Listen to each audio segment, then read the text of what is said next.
Bonjour à tous, donc là vous allez voir une défense sur une attaque dans un lieu confiné. Donc là je suis dans les toilettes, je vais laver les mains. Donc je suis surpris, j'avais beau observer à la base, j'ai pas vu la personne sortir, comme quoi une technique n'est pas universelle, la prévention n'est pas universelle non plus. Et là tout de suite, je vais me positionner en état de défense et je vais frapper en rafale. Donc encore une fois, aller beaucoup plus loin, là c'est un exemple, c'est un conseil, en allant voir toutes mes vidéos sur ma chaîne et en téléchargeant le guide de self-défense qui est dans la description sous la vidéo, il vous permettra d'accéder à des outils qui sont applicables de suite. Encore une fois, mon challenge, ma mission, c'est d'aider monsieur, madame, tout le monde à avoir des outils pour s'en sortir dans des situations extrêmes. Et là, c'est un cas qu'on peut retrouver malheureusement. Dégage. Voilà. Je vais me laver les mains. Dégage. Donc là, du classique, hein. Je me lave les mains. Je suis tout seul apparemment. Et là, il y a un champion qui arrive hein, et il m'agresse. Encore une fois, particularité, restez dans la position dans laquelle vous êtes.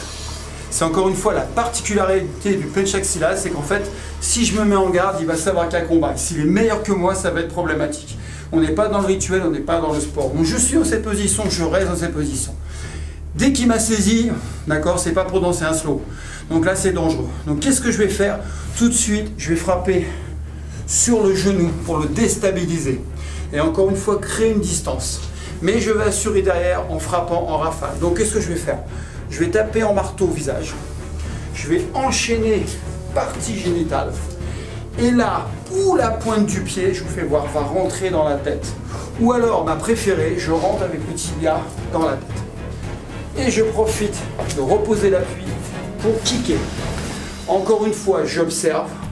Et avant de partir, je regarde encore s'il est bien touché. Le but, surtout, c'est de ne pas s'acharner. On n'est pas là pour détruire la victime, on est là pour se protéger. C'est important, on respecte la loi. Là, je l'ai frappé, il est apparemment hors d'état de nuire. Donc, qu'est-ce que je fais?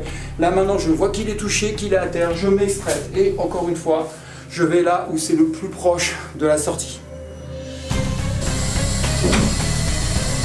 Dégage, je vais me laver les mains. Voilà. Dégage. Écoutez, j'espère que le contenu de cette vidéo vous a plu.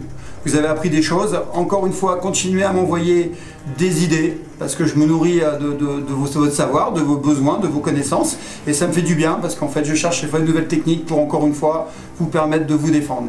Donc n'hésitez pas à aller voir le guide de self-défense. Il y a beaucoup de techniques aussi bien psychologiques que physiques qui vous permettront de pouvoir vous en sortir dans une situation malheureusement d'agression. Merci encore. Allez voir d'autres vidéos aussi sur la chaîne YouTube. Abonnez-vous si vous ne l'avez pas encore fait et je vous dis à bientôt car j'ai plein d'idées pour les prochaines vidéos sur plein de sujets. A bientôt, ciao et merci encore.